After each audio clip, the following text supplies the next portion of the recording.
would like to give a brief journey or description of his career achievements. So Professor Venkat Rao has more than 27 years of teaching experience at PG level and UG level. He has completed 6 research projects funded by UGC, Ministry of Tourism, Government of India, and awarded 12 PhD degrees under the guidance of under his guidance. He has he held several posts under academic administration, such as Dean Students Welfare, Head of Department, Chairman of PG and UG Board of Studies of Tourism, Chairman of Board of Tourism and Human Resource Management, Directorate of Distance Education at Pondicherry University. In addition to that, he had also great contribution towards industry and government. For example, he prepared tourism policy for the government of Pondicherry. He has been a member of Pondicherry Museum Development Committee. He trained tour operators and tour guides under PTDC. In addition to that, he had also several publications. For example, he published 27 empirical research papers in national and international journals, 18 papers in edited books, and 6 books by reputed publication houses. Along with this, he had also published several conference papers. There are about 12 papers presented in international conference in different countries. Along with them, 15 more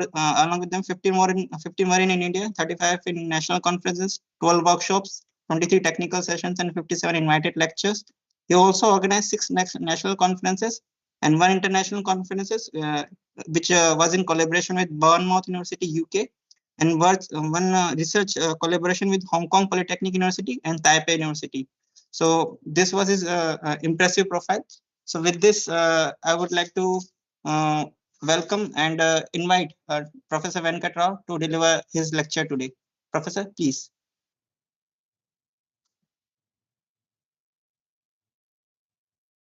So your mic is mute.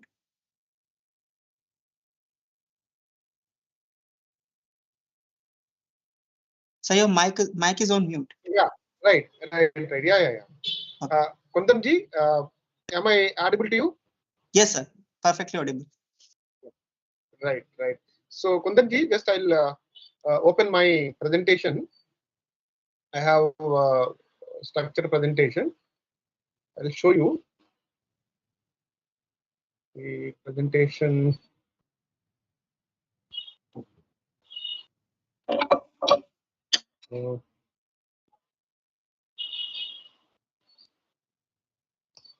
Window. Yes, right. Kundanji, my screen is visible to you? Right now, sir, it's not visible. Yeah. So I just now showing my PPT. Hope my screen is yes, sir. Visible to all of you. Yes, it's visible. Right. So Kundanji, it goes up to 6 o'clock, right? Yes, sir. So we have one and a half hour. So in this 1.5 hour, we are going to cover 6 parts of this topic. So I have divided this topic into 6 various parts. So the 6 parts we will try to cover within 90 minutes. In between, I will try to reach you, Kundanji, to ensure myself I am connected with you all. Otherwise, okay. No, I don't know, because I could see only the screen. I don't know whether I am connected to you or not. Sometimes what happens, network problem, it will be disconnected, and then so I'll be talking without knowing that so I am offline. Sure. Yeah. So you have my contact number, Kundanji? Yes, sir. We have it. So whenever any problem reaching my voice or any disconnection, just give a call. Okay, sir. Okay. I will try to reconnect. Okay, Kundanji, okay, thank you. Thank you very much. Thank you. So, first of all, I am very much thankful to IIT Patna, MMTTC personnel, Dr. Pandaji, and other officials in the IIT Patna. And when I received email from MMTC Patna, IIT, then I felt very happy, because I have been dealing this topic for our faculty friends in southern part, almost all the academic staff colleges. I used to handle this topic, and when I received an email from Patna, then I felt no, I'm so, no, a little bit excited to see that no, I'm going to reach the friends in northern part, especially from Bihar side. So it was very pleasant, no, a kind of happy occasion for me in interacting with all faculty friends, maybe in and around Patna, maybe some parts of the other states in North India. And in fact, you all might be knowing this NEP 2020.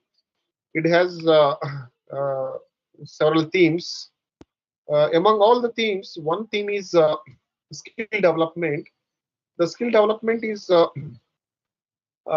in fact, is the major segment of NEP 2020, National Education Policy, that actually we have started experiencing since last 3 years.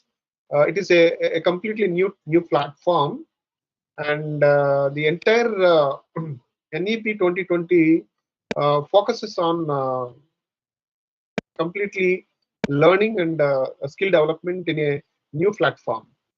So, in that context, I just looked at the entire NEP 2020 as a framework for skill development among the graduates of various domains.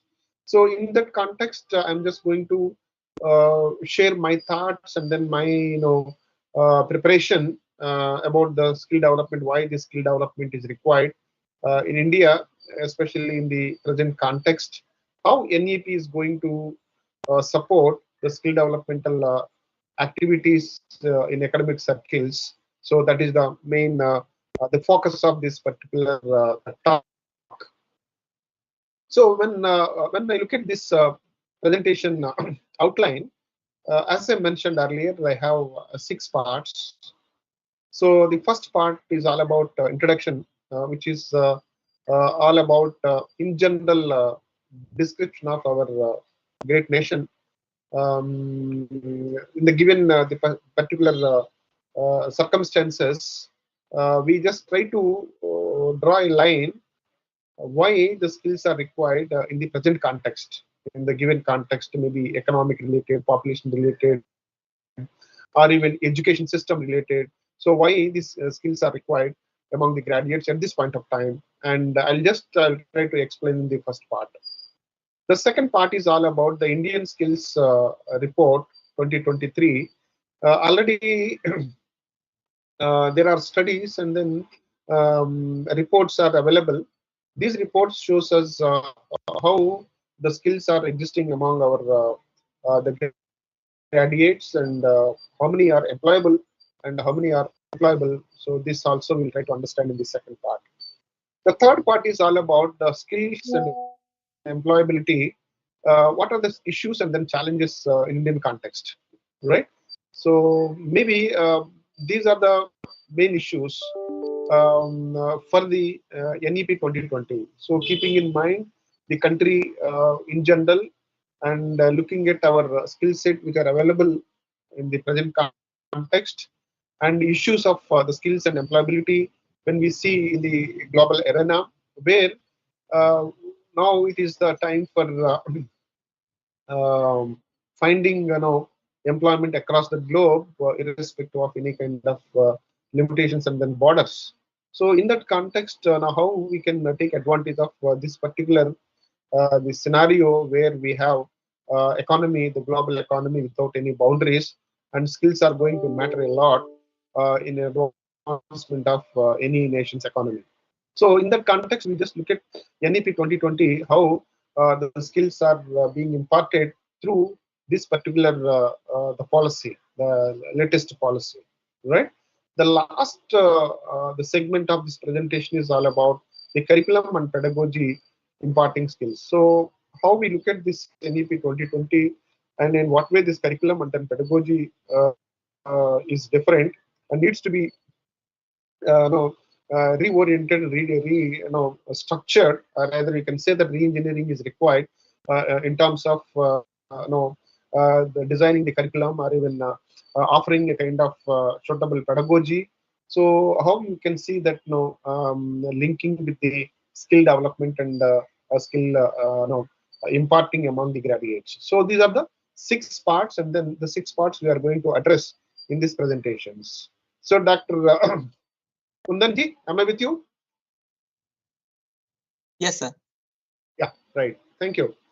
So let me look at the first part, introduction, the silent features of India. So I'm just spend some time here to take your attention towards our nation. How is our nation at the present context?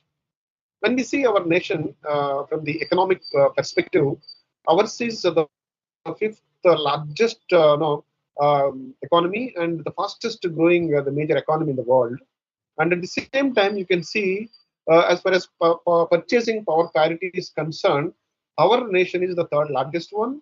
And at the same time, as far as recent economic survey, GDP growth of 11% in normal terms, and then 6.5% in the real terms in the financial year 2024. So that also shows that how stable, and then how the fast our economy when you compare with the rest of the world.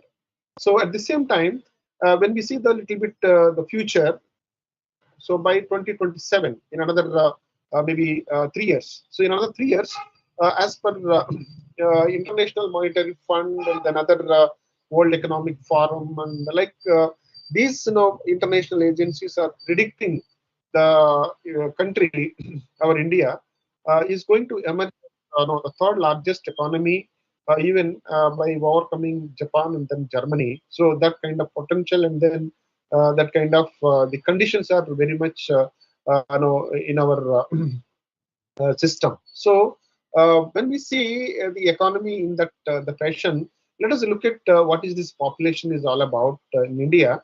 So the population is now we can say that sometime back we used to see China is the largest one, but now the India has become the largest the populated country in the world. And as far as estimations of the India is concerned, so we are going to see that 1.67 billions in 2050. So at the same time, you can see the India currently has 17.5% of the world population. That means you can see how big is our country as far as population is concerned. So here, the point and the strength of the country is when the population is growing and it is no longer is a disadvantage, and then now the time is to see the larger population as a kind of advantage in terms of demographic dividend, right? Demographic dividend, because our nation is really a kind of young nations with more number of working the people. So more number of working people when you compare with other developed countries like Japan, even the Britain, or even you can see even some of the European countries, where you will find more aged populations and then less working population. So in our case, we have the population with middle age, and we can say that it is a young India in terms of the population's age, and then a large number of people they are in the working mode and working age. So that is the advantage of the populations. So maybe you can see the link between economy, how it is flourishing, and how is the population, though it is more population, but we don't mind, and then we see that the population is a kind of asset, because the people are nothing but a reflection of the skills and then intellectual the capital. So intellectual capital is now going to be a kind of the major the capital, which is not at all the countable, uncountable the asset, and uncountable the capital is intellectual capital and then human capital. So that we have, and then in that way we can find a lot of competitive advantage for our nations because of these populations, right? So then looking at the population further, so we can say that this population, the more population is giving us a kind of demographic dividend. That is, the working population of India age group of 15 to 64, which is 68%. That means So you can see that close to 70% of our people are working, and they are ready to work, right? And they want to earn their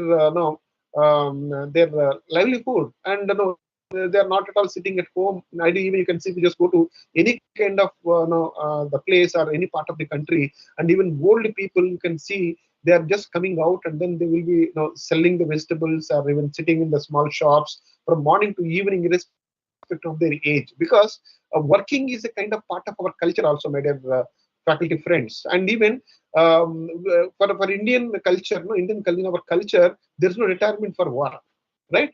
Maybe for the government servants, or even some kind of formal the jobs, a kind of a structured job has some kind of retirement because of certain rules and regulations. As far as work is concerned, so we are always working, and that is one advantage. And then age also, since we have the more young people, and then working people. So in that way, so we can see a lot of demographic dividend for our nation. So, but here the point is, my dear friends, this demographic dividend has its own limits, right? So Indian demographic dividend began in the early 1980s, and will continue and end by 2040. So by 2040, what will happen?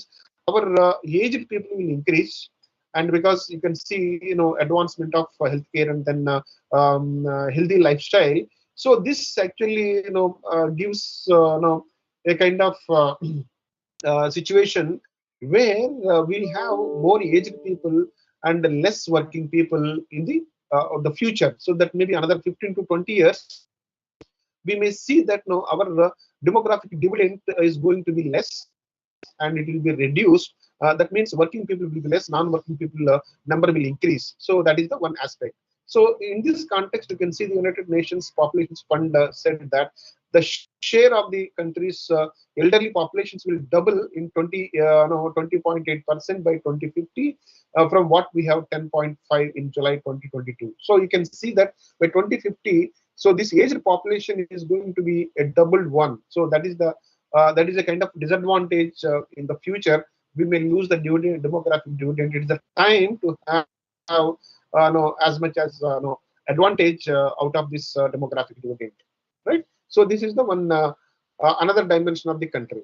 So now let us look at the one more important issue, which is very close to all of us, and education in India and gross enrollment ratio. So we have been celebrating the 75th year of 75th year of our independence, and then again we are targeting another 25 years. By 2040, we want to see our nation as a Viksit Bharat, right? And no, we want to see the country as a developed nations. So developed nations. So when we want to see our country as a developed nations, and that is possible, so through through development of all in every respect. So especially the education segment. So when you see that, so the higher education in India stands at 27.1% only. But whereas if you look at the NEP 2020 by 2035, the target is at least of the 50%. So 50% of our youth is supposed to be at the higher education level. So that is the standard. Otherwise, now it is just only 27, and that means you can see that now nearly so 30 nearly you can say the 63% of our population is not even entering into the higher education system. So that is the one the problem of our not problem, it's a kind of challenge for all of us, how we can increase the enrollment of our youth into higher education. So further you can see that there are some kind of changes as far as elementary education is concerned, the secondary education is concerned. So though the number is increasing, and you can see that at the a particular point of time, the people are not coming up to the higher education level. So that is the another challenge. So that means why I'm bringing this particular point in this the talk itself. We see the economy in one aspect, the population in another aspect. When you see the third important component, education, so it has got its own the status in terms of less enrollment in higher education. So because higher education, the people who actually become the skilled and then join in the economy and then economic activities, so then become more working people at the top level, and then in very important positions. So their contribution, their the value for the economy is more than just if you see that the very less number of people with higher education and more number is higher secondary, and then if they are working on small jobs, you can see the value of their jobs in the economy, and then so their work and then their contribution to economy will be less. So I think you are getting my points, what I'm just trying to draw to all of you, right? So Kundanji, am I with you? Yes, sir. Yeah, right. So this is the point that I want to draw based on these three important general issues of the country. So keeping in mind these, economy, population, and gross enrollment of our nation. Now let us look at at present what are the skills which are available in our nation, and where we are, and where we are lacking, and how we can improve that. So that is the one aspect. So this the Indian the skill report 2023. I'm just going to present certain facts based on the Wheelbox National Employability Test, and which is actually accepted by the many of our national level bodies like Confederation of Indian Industry and TAG and All India Council for Technical Education (AICTE) and Association of Indian Universities (AIU) and Sunstone and then Pearson and Amazon Web Services and then Economic Times. So all they have agreed. So this particular the skill report, which has been published by Box for last 10 years, and the latest one, 2023, the skill report is the 10th report, right? So as far as this 10th report, we are going to understand the skill levels of our graduates in India, right? Skill levels of our graduates in India. So this report is a 10th edition, which explains the strategic overview of Indian skills and then the talent economy by 2030, right? So as far as this is concerned, let us look at the employability over the years. And 2017, our all graduates put together, right? BSc, BCom, BBA, and then engineering, then the PG, like MTech, or even all types of higher education, right? Starting from UG, all UG programs and all PG programs. So put together the employability of our Indian the graduates, the undergraduates and postgraduates. In 2017, it was 40.44 percentage, 40.44 percentage, right? And fortunately, you can see this percentage has gone up to 50.3% by 2023, the last year. So last year, our the 50% of graduates, so they are eligible and they got jobs, and so they can manage any kind of job because of their they possess the employable skills. And the remaining 50% of our graduates from different disciplines and different institutions and the different colleges and universities, and the remaining 50% people are not fit for the job, so they are lacking the skills that are required in the present context. My dear colleagues, my dear friends, and we all know that last 20-30 years, the changes that are happening in our economy, right? So now in the present context, when you look at the society and the employment, and now we are not talking about unemployment. We are all talking about the candidates who are with the education lacking the employable skills. So now almost all job market is open, and if anyone is there, suitable person with the skills, and job can be created in the system at any point of time. So this kind of very encouraging and enabling economy is available with us. So the remaining 50% of the graduates, they have the degree on paper, but when you look at their ability to work, ability to serve any kind of job, so they are lacking the required the skills, especially 21st century skills. So in that way, you can see that. So what is actually the gap, and then what we supposed to do in the present context. So further, if you look at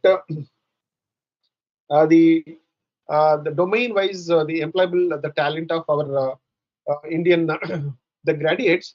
So BE or BTech, so it is 57.44 percentage, in the last year, and MBA it is 60%, and Bachelor of Arts so 49%, BCom 60%, BSc 37.69 percentage, MCA it is 30%, and ITI 34%, and Polytechnic 27%, B Pharmacy the 57%, and like that. So these are the major the domains we have taken from the report, and then so the employability is like that. On average, you can see that it is not more than the 50%. Further, if you look at the top 10 states with the highest employability of the graduates, and now you can see the top number one, the Uttar Pradesh, the second one Maharashtra, third is the Delhi, the fourth one is Andhra Pradesh, and then fifth one Rajasthan. So like we have the major the states with highest employability, the talent, right? So further, if you look at interesting things as far as employment of men and women is concerned, you can see again last last 6 years, 2007 to 17 to 2023. Between you can see the dynamics in terms of men and women employability. So we all witness now no longer the women is in the back seat. Now the women is at par with men, and then they are equally competing and equally performing academically and even employment also. So they are they're no longer second to anyone. So in that context, as I mentioned, that very interesting the fact, my dear friends. So as far as the report is concerned, 47.28% of male nationwide were found to be employable resources, and whereas 53.8% of females were found to be highly employable resources nationwide. So that means the women graduates are more employable than the male graduates.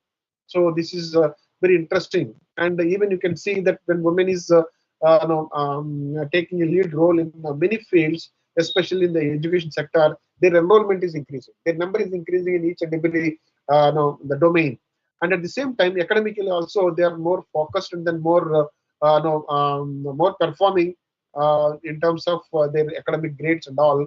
And even the competitive exams also, you can see the women also equally competing with others. So in that context, you can see the women has a slight edge over the men in terms of employability, right? So Kundanji, am I with you? Yes, sir. Yeah, right. I hope I'm just I'm on the track. So you're getting what I'm trying to convey to all of you, right? Kundanji, is it fine? Yes, sir. Yes, sir. Yeah. Okay. So now let us look at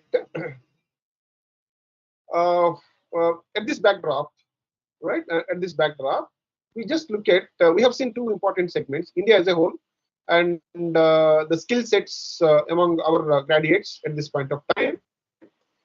And we see that what are the issues and then challenges of the skills or employability in Indian context. When you see generation Z, that is the today's youth generation Z at work. So India's rapidly growing youth population has the potential to make the country a global powerhouse and the skill capital of the world. So you can see we have that much young populations and the graduates, and even if you see our education system is the biggest education system, and a large number of the graduates, they are just undergoing various courses and coming out with the degrees. So as I mentioned that, so we are lacking, the main thing is the skills. So skills are lacking. Otherwise, if we have a skill, say for example ours is 70-80% of our youth is the skillful and then employable, and then they're not lacking the talent to get a job. So then it is not that they'll be here and then they'll work for our nations. So we can supply the skilled manpower throughout the world, and we have that much stock, right? And sometime back, the former the president K.R. Narayanan mentioned in his Independence Day, the speech in Red Fort. He said that India is a reservoir of the human capital, and human intellectuality. So that means we have that much. Only thing is we need to channelize that. We have to tune our the people, the talent, the native talent, and then no, the contemporary, the corporate related talent, and then assemble all these things, and then a packaging is required to present before employer in India and abroad, and then we can find a kind of excellent employment opportunities for our youth. So in that way, you can see we can become a kind of global powerhouse, and then it can be a skill capital or even human capital for the entire world, right? Entire world can look at India and take whatever that they required as far as manpower is concerned. So in that, you can see about 65% of the populations being under 35 years of age. So this dynamic and young force can propel India into the digital age through the generation Z and then millennial demographics. So we have that kind of the smart people, and our people are very good in kind of IT related the segment, and you can see that the remaining significant concern regarding the skill gaps that exist in the workforce, especially in the manufacturing and then service sector, so that we can just fill the gap by just removing all types of limitations among our graduates. So that we can do as an academicians by just arranging a kind of body shaping mechanism for all our graduates, because we have to just look at how these people acquire the skills, and then use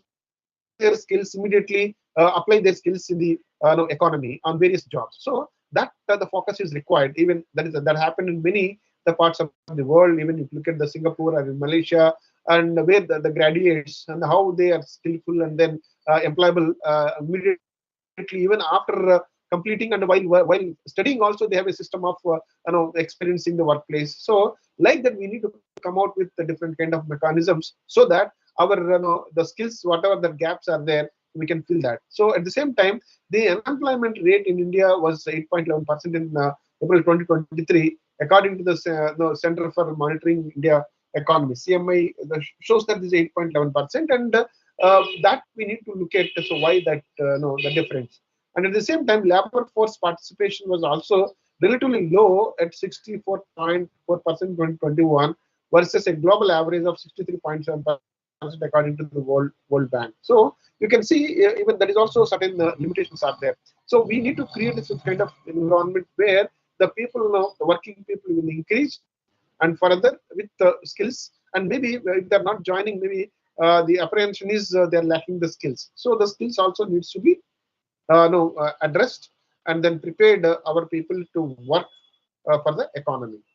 So in that context, if you look at the skill gaps and then deficiencies that are there, as per a survey conducted by the manpower groups globally, 38% of the employers face some kind of the difficulty in filling the job vacancies. So you can see that even our employers, because now you can see largely our economy is driven by the private sectors. So in the private sector, all these employers, so what they want, they're doing the business in such a way that, so when they're spending so much in their business and investing, and they look at completely returns on investment. So returns on investment through the people whom they employ.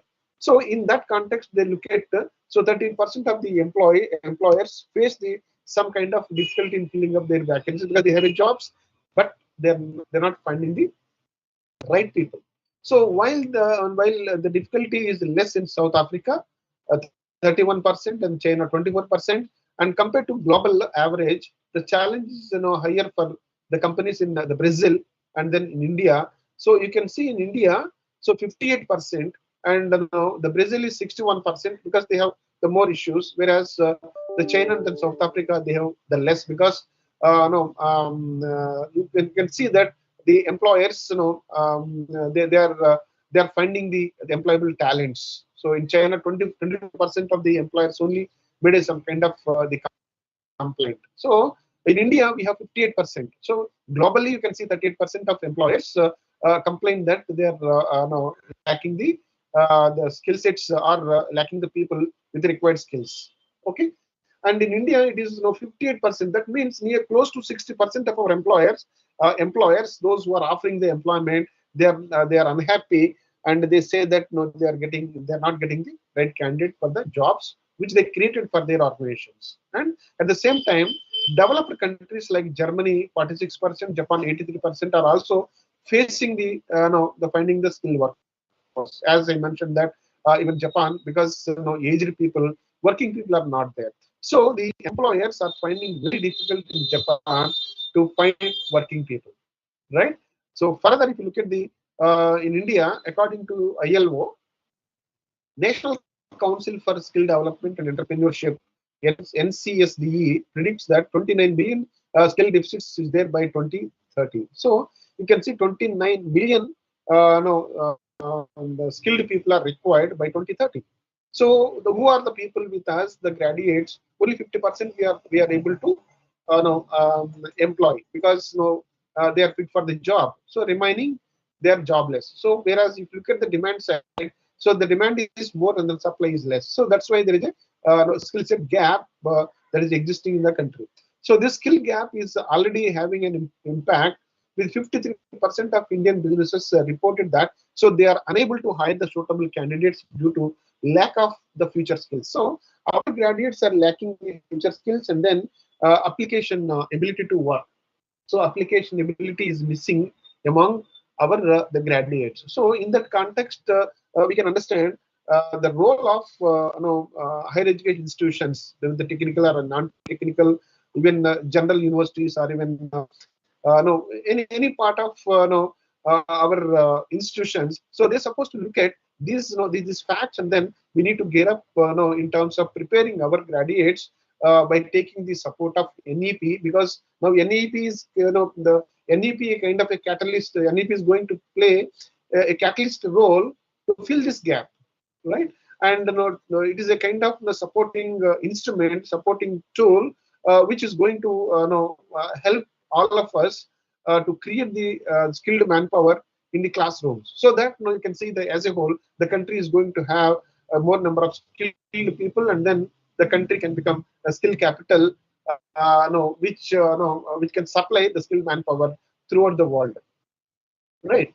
And further, if you look at the skill gaps and then deficiencies, the country is currently experiencing a shortage of 150 million skilled workers, up from the 138 the millions 3 years back. So it was 138, and now the skill shortage is increasing year after year, right? And keeping in mind this particular aspect, and Pradhan Mantri Kaushal Vikas Yojana was introduced, a kind of flagship program of the present government. And since 2015, the government has been able to enroll 14.3 million people, and which three-fourths have been certified, and one-fifth have been placed. And again, even you can see out of that also there are some people, 5.6 million certified candidates, only 43 were placed, and according to the PMKVY dashboard. So that means even after training also you can find some kind of difficulties, because we need to understand where are the exactly bottlenecks. And when we see that when the graduate is there in our class, why the graduate is not able to acquire the skills, and then we are not able to impart the skills. So where no, the things are happening, it is not that any common solution, and every academician supposed to think, and then come out with their own ideas how they can the support and then help the students to become the skilled by the time they complete their the courses. So in that context, again, the challenge is indeed daunting, as the average Indian workers has less than 8 years of education. So you can see that if you take the overall the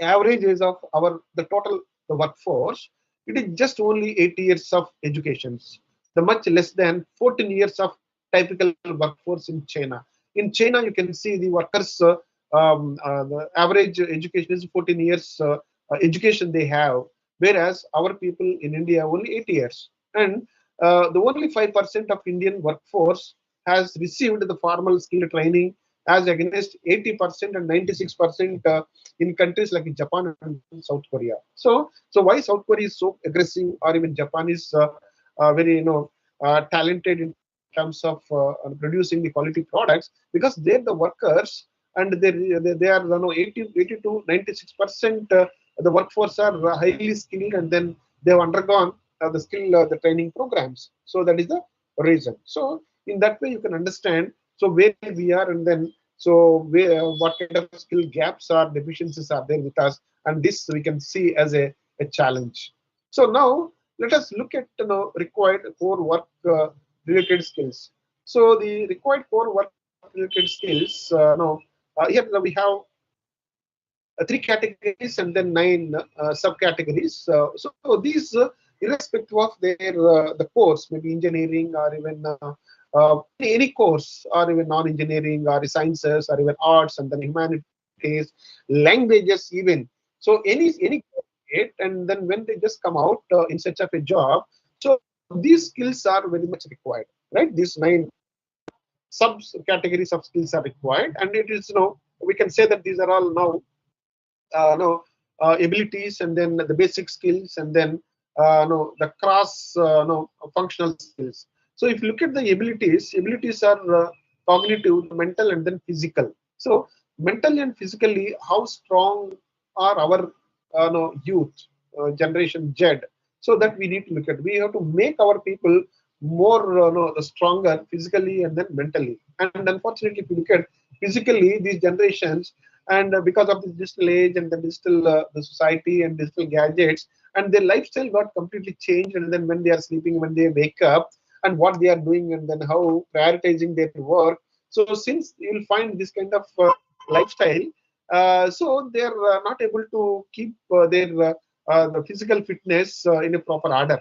So this is the one problem. And the other thing is the cognitive analytical ability, also creativity, logical problem solving, and sensitization, and then mathematical reasoning, visualization. So certain things, like the abilities. So the cognitive and then physical abilities needs to be projected among our youth. Say, for example, let me tell you some examples, like a graduate who actually came out from IIT Mumbai and did MBA management from IIM Bangalore.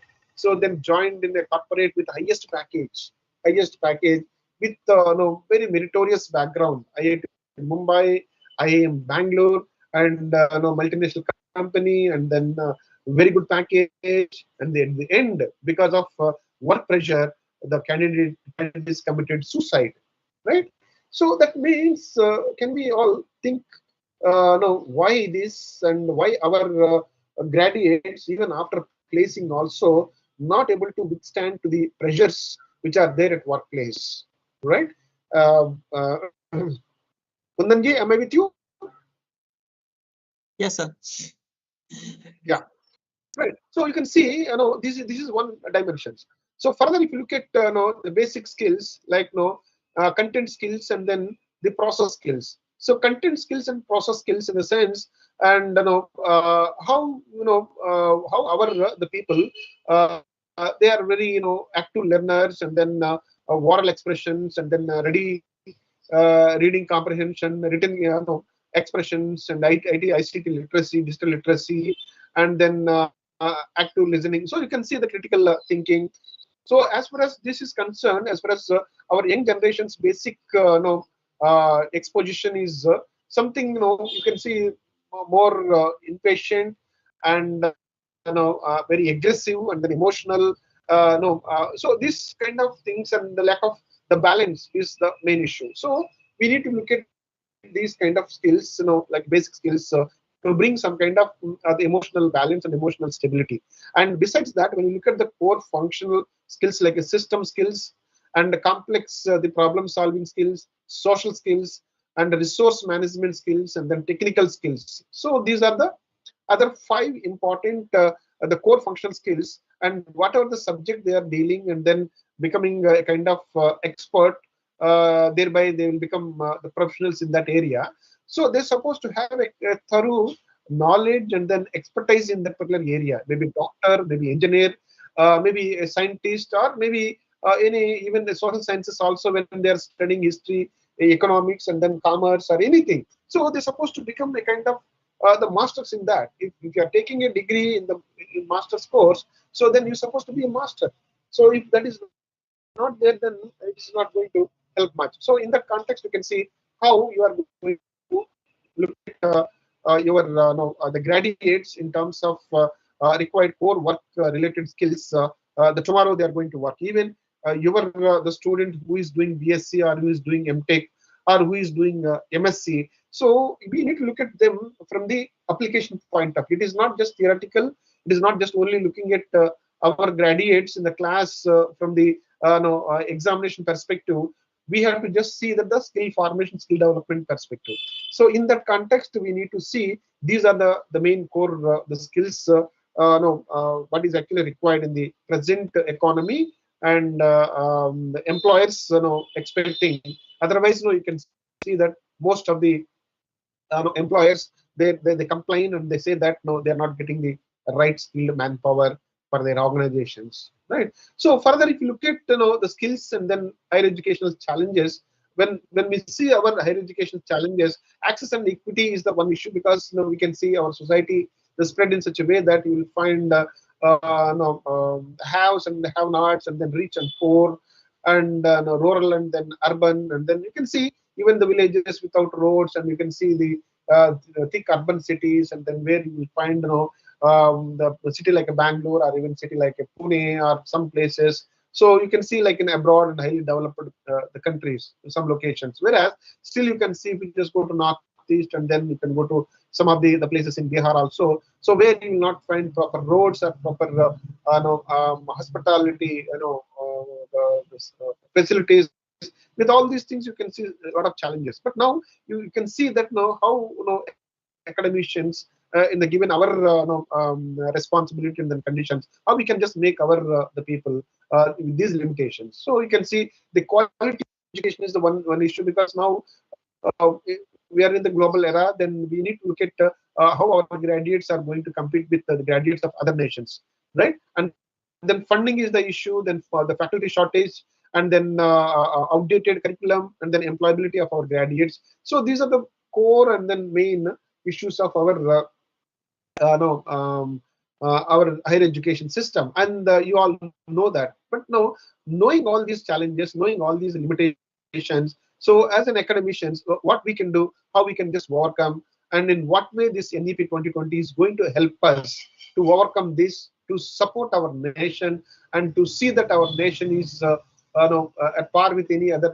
developed nation, and by 2047, by 100th year of our independence, and let us just see that our nation is a truly Vikshit Bharat and developed nations. So we are just moving towards that by taking the support of NEP 2020, right? So with this backdrop, and let me just spend another maybe the 5 minutes or even less than that.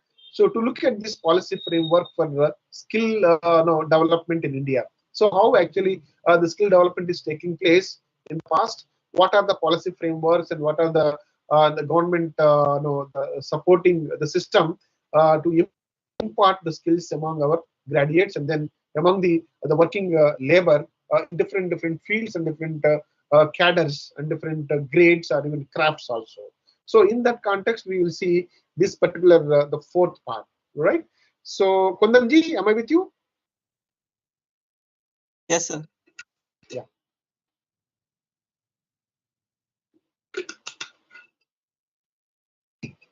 Now, so see that in this part, only policy framework, right? So the state level and then central level. So what are the policies which actually framed for skill development in our country? So it was 2008. There is a formation of National Skill Development Corporation (NSDC) to crowd in private funding for skill development. So then we can see this actually started with the support of the private funding, and at the same time public-private partnership, the concept also introduced. And with that, you can see further initiation by the government of India, then Ministry of Education, then it was MEHRD, then starting triple ITs, and then many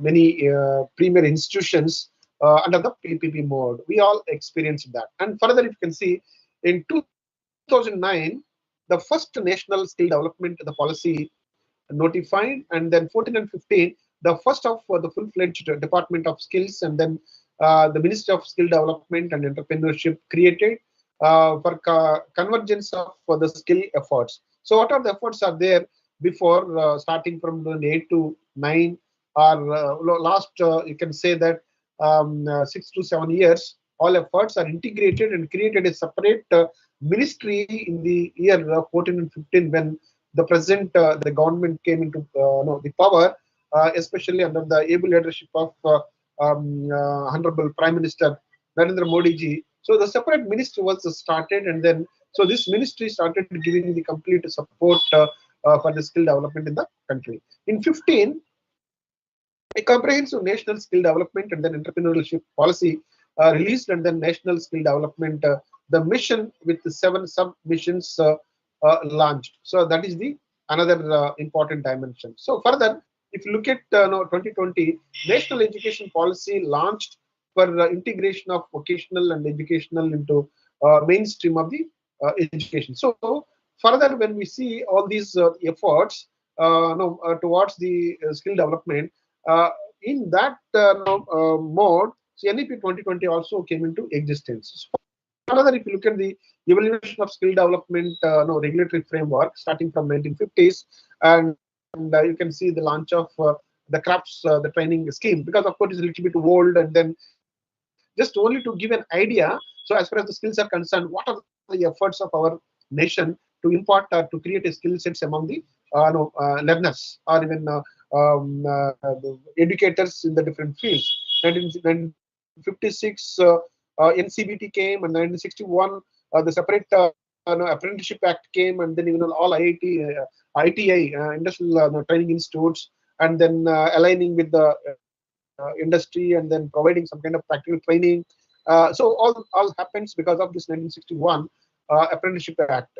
So in 1992, so notification of apprenticeship rules, and 1011, so formation of the first sector skills, the council SSCs, and 13 again you can see NSQF national skill qualifications framework came into existence, and initial phase in 15 nation notification for the common cost, the cost norms, and then launch of Pradhan Mantri the Kaushal Vikas Yojana under NSDM. So all this came into existence, and then further the growth phase, and then consolidation phase, and the regulation phase. So you can see how we have started the policy framework and regulatory system, and then initial stage, and then growth stage, and then consolidation stage, and the regulatory the phase, and then now you can see that the 2021 22 with the support of NEP 2020.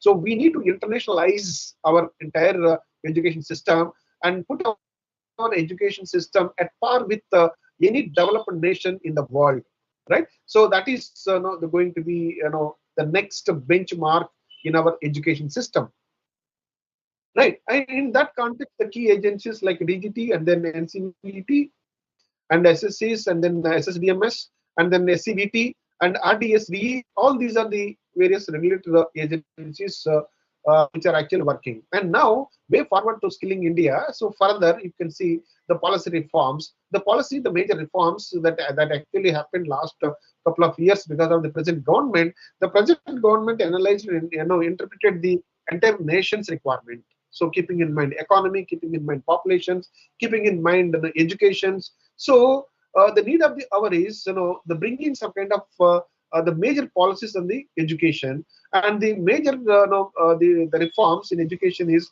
completely changing the context of teaching and learning system that is happening in the country in a traditional mode, and it is a kind of orthodox mode we are just following. So this regulatory framework, there is the bringing the completely new system and the new orientation in our the system. So in that way, you can see NEP is a kind of outcome. NEP conceived, NEP, the drafting committee or even preparing committee, the experts, they looked at all these, the dimensions, and then they prepared NEP 2020, the document, and then left for all of us to implement and then really make use of NEP 2020 for the greater cause of our great nations. So this is the background of entire NEP 2020. So why the NEP 2020 is required? I hope you all understood from last the 4 parts of these presentations, right? So Mr. Kundanji, am I with you? Yes, sir. Yeah. So now we are just slowly entering into NEP 2020. So why NEP 20 is required, and what are the reasons for this, and how we supposed to take it? Because whenever any policy comes, any initiative comes, and then we just see that it is a kind of the flow process, and it comes and goes. But no, it is not like that, my dear the colleagues, my dear friends, those who are attending in this the talk, and please look at and what I dealt and what I felt, and what kind of facts I brought into your the platform or even to your table, and keeping in mind all these, and realizing the need of the NEP 2020, and then because now there is no way if you want to compete in the global era, so only skills are going to save us, right? The savior is only skills. So unless and until we make our young the force, young the population is highly skillful, and then if you don't make our country a skill capital for the world, and then our employers are suffering with shortage of skills, and even rest of the country also placing their demand for skilled manpower, so we can supply because we have a stock here, right? Of course it's a raw stock, and only thing is in our hands. The main thing is now we supposed to look at our raw material and then process it and then polish it, and then the present our stock to the country and to rest of the world. So that is the role of academicians in the backdrop of NEP 2020. Now look at the when we talk about the NEP 2020, we just see a little bit background of our education policies. So education policy, as far as the policy is concerned, so before 1832, before I think Britishers introduced a kind of policy, 1835 English Education Act. So before this act, so our system was open environment and open learning, and learning out of practice, and then it's a kind of Gurukul system. Even in the Gurukul system also, the difficult subjects like astrophysics and chemistry and economics and all these subjects were taught in the open system, right?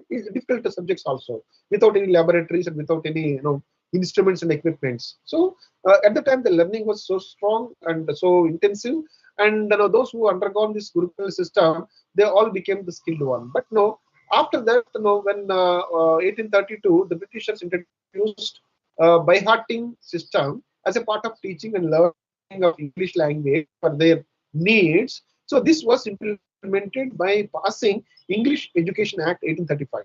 So when this act was introduced, the act had brought a new education system, schooling, classroom, mandatory English learning, and in this system, English means by hearting and replying in English language.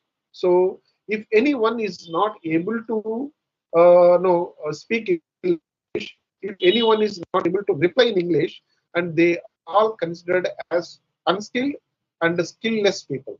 So that means it's a new orientation, new definition was given by this English Education Act 1835. The skills means one has to just learn and speak in English. If you are English speaking person, you are a skilled person. So that kind of a new orientation, so new thought was generated in the Indian context. So further, after independence in India, there are modifications in the policy. So the same education system was continued in India with multiple time the changes, maybe 1968 and 86, 92 and 5.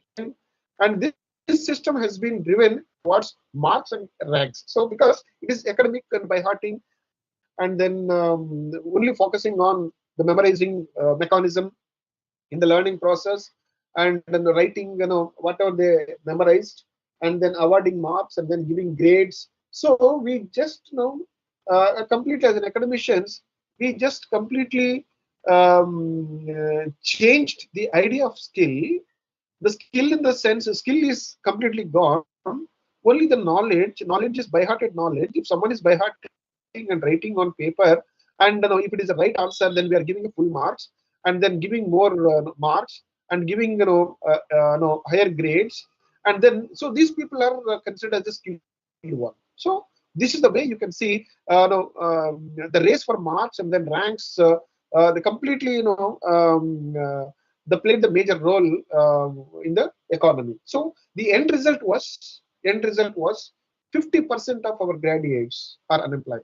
So if the person is the 7%, if the person is highly graded and then highly ranked with a distinction and whatever it is, if the person is placed at workplace, if not able to withstand, not able to possess the employable skills, then what is the use of this the so-called the paper degrees with highest grades and then ranks?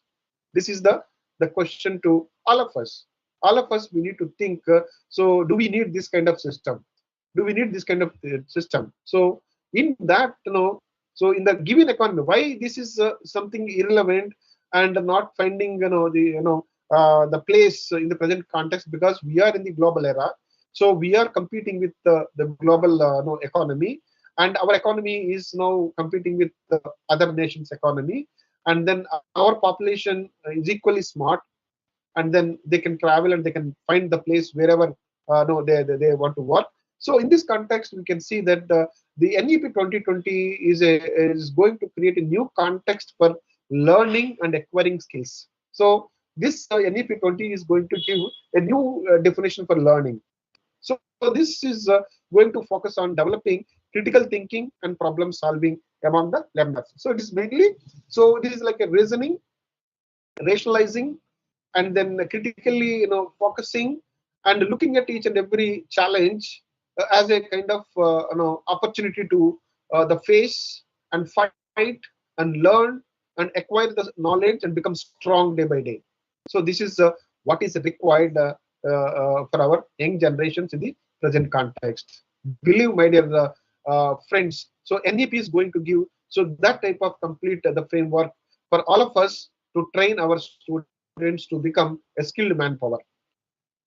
So when you look at the need of NEP 2020 further, so I don't want to spend much time. You all might be knowing that the ranking of our institutions. So we are nowhere, and we can't see our institutions in less than 250 ranking of the world universities and institutions. Even then, among the BRICS countries, our literacy is less than other four nations: Russia, China, Brazil, and then South Africa. Even South Africa literacy rate is 88.7%, whereas ours is 74%. So that means you can see where we are. So further, no need to tell that, and in between the bracket of 20 to 251 to 300, only IISc Bangalore is the place. In the rest of the other institutions, the completely beyond that. So in that way, you can see in terms of the quality, in terms of ranking, and in terms of the comparing our education with others in terms of standards and then imparting the skills. So we are now looking at the NEP. NEP is going to just fill that kind of gap and then keep our education system at par with any other best nations in the country. So in this context, if you look at the NEP 2020, so NEP 2020 was approved by the Ministry Cabinet in India, replaced by the previous 86, the policy on 29th June 2020. So maybe after no, more than 35 years. So 35 years, the policy in 1986 was there, and then we all are after a kind of different system. But the end, at the end, what happened? This policy gave completely 50% unemployed graduates. The same thing happened. Our economic policy. So why we have introduced in 1991 globalization, liberalization, privatizations. So when we had a closed economy until 1991, so we have seen that how the problems we have faced in our economy, and we reached to a kind of a crisis. We are not able to manage ourselves, and then we have opened our economy. and we have completely removed all regulated and controlled and restricted system, and now we introduced liberalization, globalization, privatization, and since then you can see 1991 to till date how is the economy, how the economy is flourishing. And the similar way, my dear friends, NEP 2020 is going to give a similar kind of the wide spectrum, and then maybe after no, 15 to 20 years, you can see how NEP is going to really take the Indian education system at the global level and show the Indian the stamina, Indian standards, and Indian education system, and which may be going to attract even other parts of the world to learn and to train themselves in our education system. So that much space is there with NEP 2020. So in that context, when you look at our the system, how we are going to bring restructure and reorient our existing economy, that I'm going to just share in the few lines. So NEP proposes the changes from 10 plus 2, the old system, to a new system like a 5 plus 3 plus 3 plus 4 structure. This is the new structure we are going to experience. So it has 4 stages, like the foundation stage for children age 3 to 8. So that is the one slab, and the preparatory the stage the children's age 8 to 11, and the intermediate stage no, like 11 to 14, and then the secondary stage is 14 to 18. So these are the four layers, 4 structures in the now initial stage of our educations, and it was formulated on 4 fundamental pillars like access, quality, equity, affordability, and accountability. So these are the features. So with these features, you can see that how the education system up to secondary stage, and things are going to change, and then giving a kind of new structure and new conditions for our education, and the learners are going to experience in a different way, right? So further, if you look at NEP 2020 reforms at higher education, at higher education level, you will find that 50% gross enrollment, as I mentioned earlier, and the and then multidisciplinary education, flexibility of the subjects, and you can see multidisciplinary education and higher education, holistic model, and then no compartmentations, and there is a complete flexibility for the learners. So whatever the way they want. So one of the main aim of the 4 years undergraduate program is to provide a complete flexibility, multidisciplinary, and the holistic education model, so that bridges the gap between the Indian academic system and then global education systems. So far our education system is a completely compartmentalized, and there is no flexibility for our learners, our graduates. So at the higher education, the main the flavor and the main ingredient is bringing completely flexibility, multidisciplinary, holistic education, and with that you can see that we are going to add our education system with the global education model. So in that you can see the credit transfer system, academic bank of credits, and you can see the intensive teaching universities, and then autonomous degree, the granting colleges. We can see the model multidisciplinary education, then research universities. So all these are new initiatives and new practices are going to come in the new education policy system. So all these are mainly meant for the skill orientations and the skill imparting is the main focus in all aspects, that is maybe secondary stage level and even higher education level, and exit entry options. All these are given only to see that allowing the graduate to whenever they want, they just go, they can go and then work and then come back, and then they can study. So this kind of system is there. Now let us look at the curriculum and then pedagogy in imparting the skills of the learners. So in this, you can see the skill, the types at workplace. As far as the workplace is concerned, in workplace require different types of skills, right? You'll find some jobs unskilled and some jobs semi-skilled, some jobs skilled, some jobs are professionals. So you can see all these. So in this, you can just you can put our workforce. So where they are, you'll find very less professional, very less skilled, and you more semi-skilled, and find the highest number of unskilled. So we need to just look at this, and then we our focus is all about the bringing kind of change in the entire dynamics of this skills at workplace. Right, Kundanji, am I with you? Yes, sir.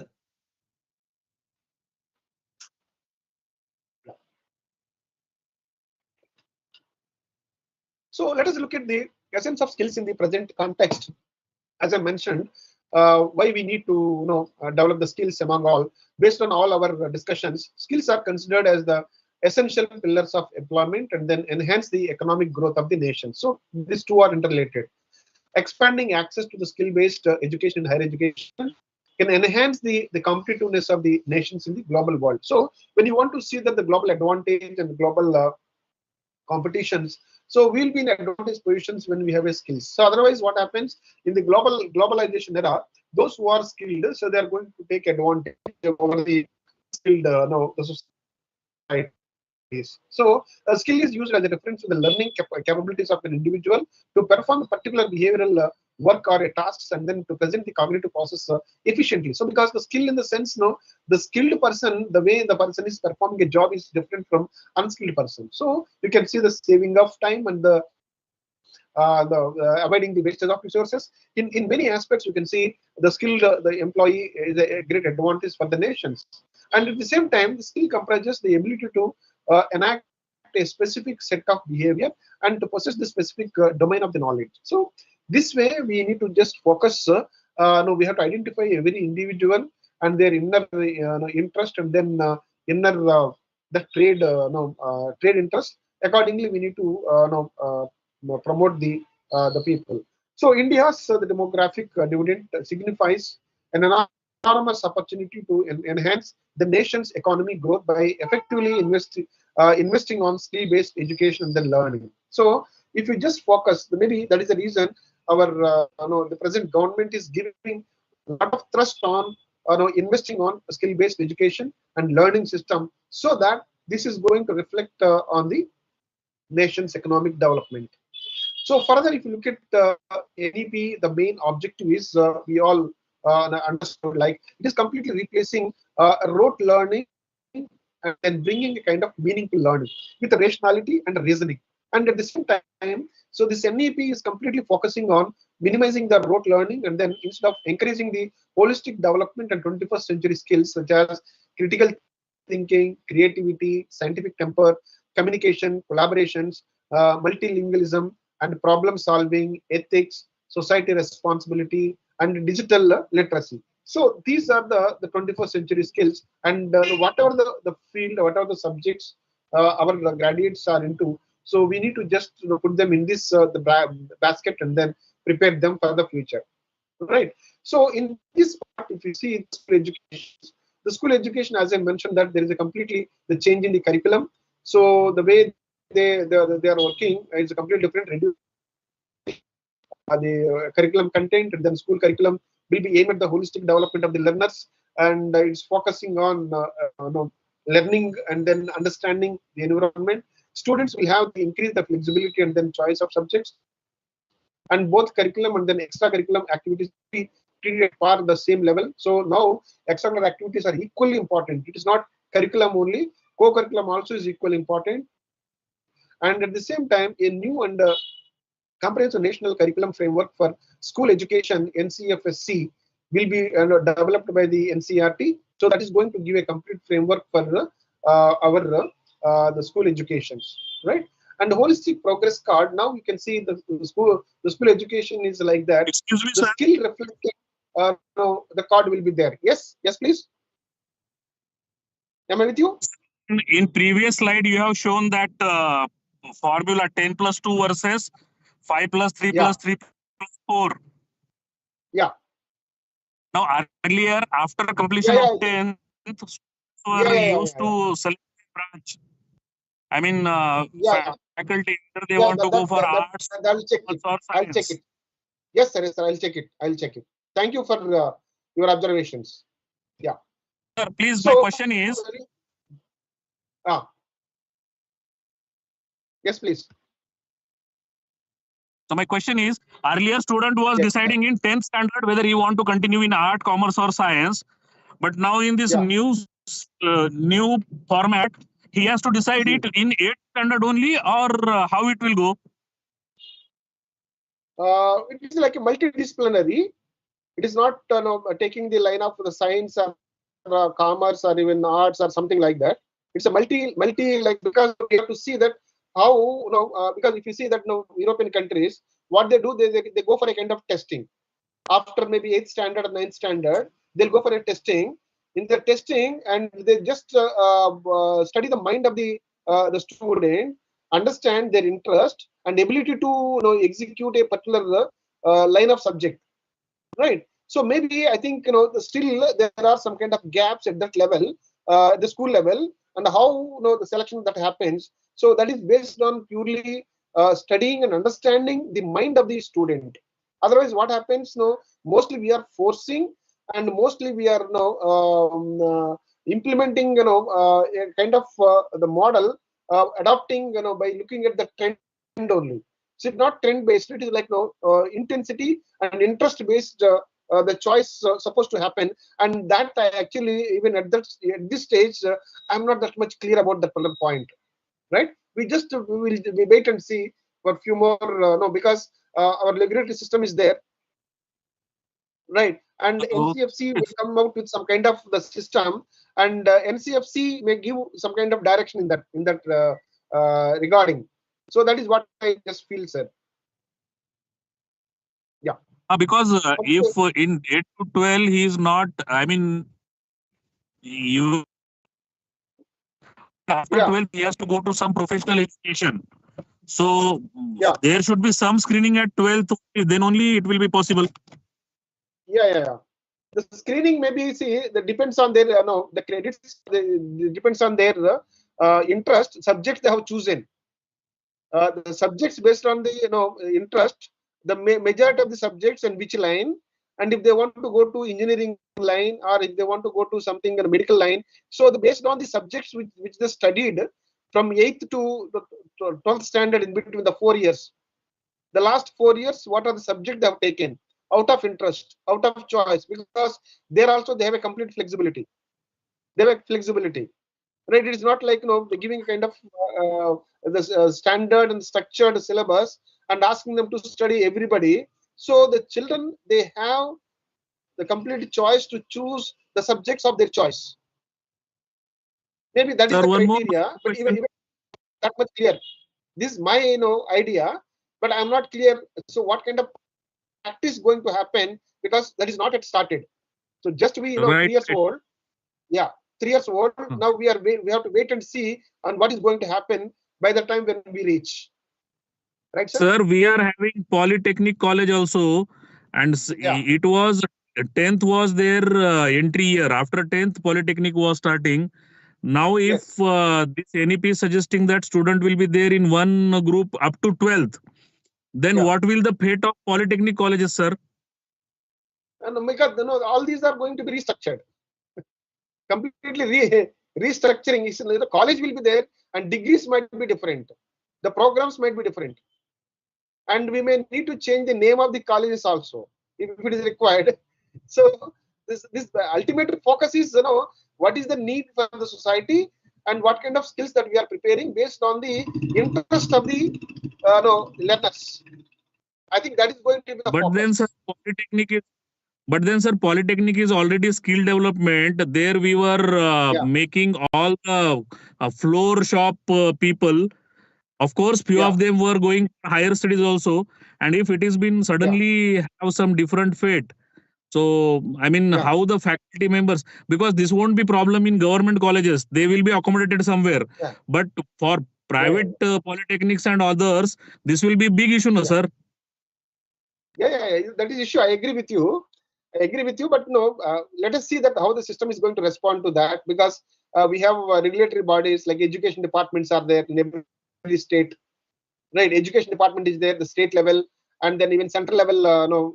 The bodies are there, so they're supposed to come out with some kind of the model. So where without affecting anybody's interest, including the teacher's interest also, and the system interest, and the need of the society. So keeping in mind all these things, I think we need to come out with a new model.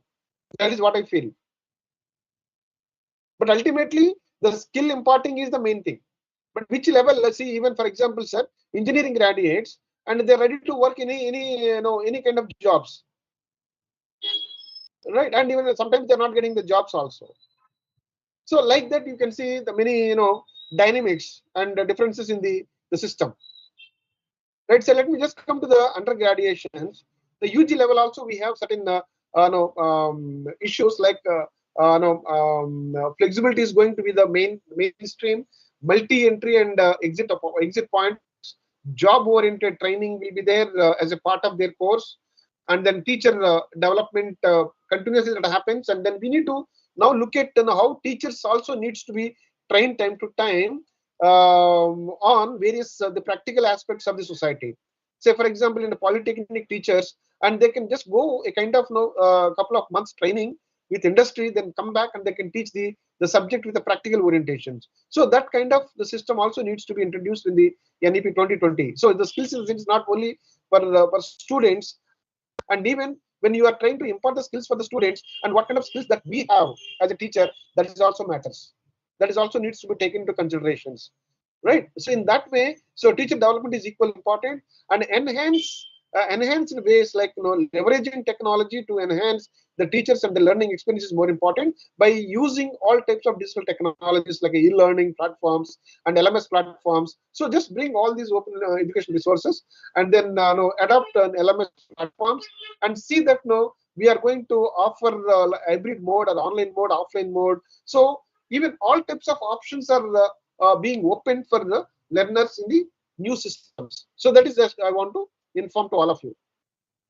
So further, look at the first year, second year, third year. So this entry and exit model, at any time they can enter, they can exit. So that option, entry and exit option, is a kind of opportunity for students to go out and then work and then experience the field and learn some skills and come back and then learn again theoretical part and then go and then work. So that is the main the focus of this exit and entry options. So further, if you look at the UG curriculum, the curriculum has a certain requirements, right?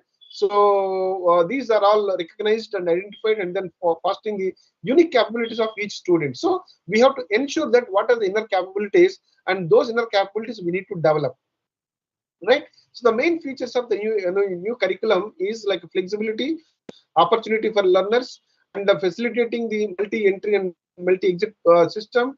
And you can see the flexibility for the learners to move from one institution to another institution, flexibility to switch to learn alternative modes to the learners like offline and ODL, and then online learning and hybrid mode, and then complete digital. So whatever that the way you see that all flexibilities are there. So coming to the postgraduate, the post-graduation that happens after 4 years, 1 year, or even after 3 years, you can see 2 years PG. So if it is 3 years, 3 years degree will be there, and then 1 year certificate, the second year the diploma, third year degree, fourth year honors, and fifth year PG. So in that context, you can see the 4 years degree will be there, and 5 years the masters, and then you can see the different models are adopted based on the grades and then progress of the candidates, and the 6 and 6.5 and 7 will be just considered as admission into the next level higher education and then master's level, right?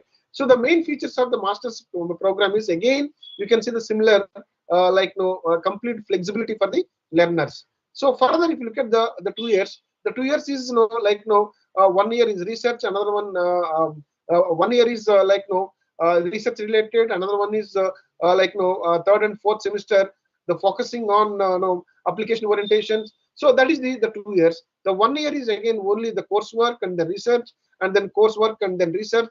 So that is the 4+1, and the 3+1, 3+2 has one type of system, and 4+1 is a PG, and the 5 years integrated PG also UG plus PG. So you can see all these systems are being opened at the master's level. So these will come in the later stage, but now we are focusing at the university like a Pondicherry University or any other university. Now we are focusing on the 4 years the degree. I think one of our friend is asking what will happen to the colleges, polytechnic or even degree colleges. Now even universities now became a degree colleges. And the universities are offering now 4 years degrees. So in that way, you can see the complete the change in the education the structure. Right now, hierarchical order is going to be the changed and maybe partly removed. So that is going to happen. Right. So the graduates attributes of the PG program, ultimately you can see that what kind of the skills that are required. So we have to see completely the knowledge and then the technical abilities and generic knowledge and constitutional and humanistic and then ethical and then moral. So all-round development is required. So that is the main focus of NHEQF online, the statement of the learning achievements. So these are the outcomes from the NEP. So when you look at the pedagogy, the part like lectures and the tutorials and the practical and laboratory work and then seminars, so we have to adapt different models. It's not just only teaching and only one-way lecture method. So the giving the notes and then the writing examinations, we have to come out with different the models, right? And the internship will be there, the studio activities will be there, the field practices, and then the community engagement and surveys. So in all these aspects, you can see activities, and at the end you can see the outcomes. The based approach is you can see the learners they're going to learn the practical skills and capability, and then problem solving, critical thinking, and the creativity, generic knowledge, and then outcome from the course. And then you can see all these leadership skills, and then learning and how to learn the skills, and digital and then technological skills, the multicultural the competencies. So you can see all these are going to become outcome of any kind of the branch. So ultimately, so what we have to say as a whole, the learners are going to experience and adopt all types of the fields, and then all types of knowledge and all types of all-round the skills, and the holistic way they're supposed to become a resourceful for the economy. So that is the main thing. At the end, I would like to just conclude the presentation by remembering our Honorable Prime Minister's statement, like a skill is progress, and the capabilities of our youth will take this nation forward. In nations whose youth are determined to utilize their capabilities to make their future, the nation does not need to ever look back. So that is the importance of skills, and the NEP is going to become a kind of holistic framework in the present context. So to take our entire education system to the next level, to match with the international standards, and we can just say that so we are also at par with any other nations. So for that, NEP 20 is going to become a kind of handy and a supporting instrument for all of us to ensure that the quality and then the compatibility of our entire education system with the rest of the world, right? So with that, I'll just stop here, and thank you very much all the participants for joining in this evening the session. Thank you very much. Thank you, sir. Yeah. Thank you, sir. So if any participants have to ask any question, if they have any query, please you can ask.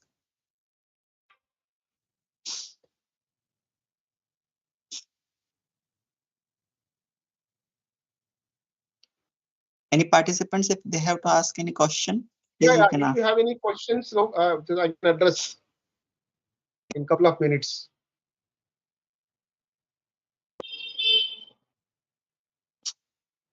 I think there are no questions from the participant side. Yeah, nice.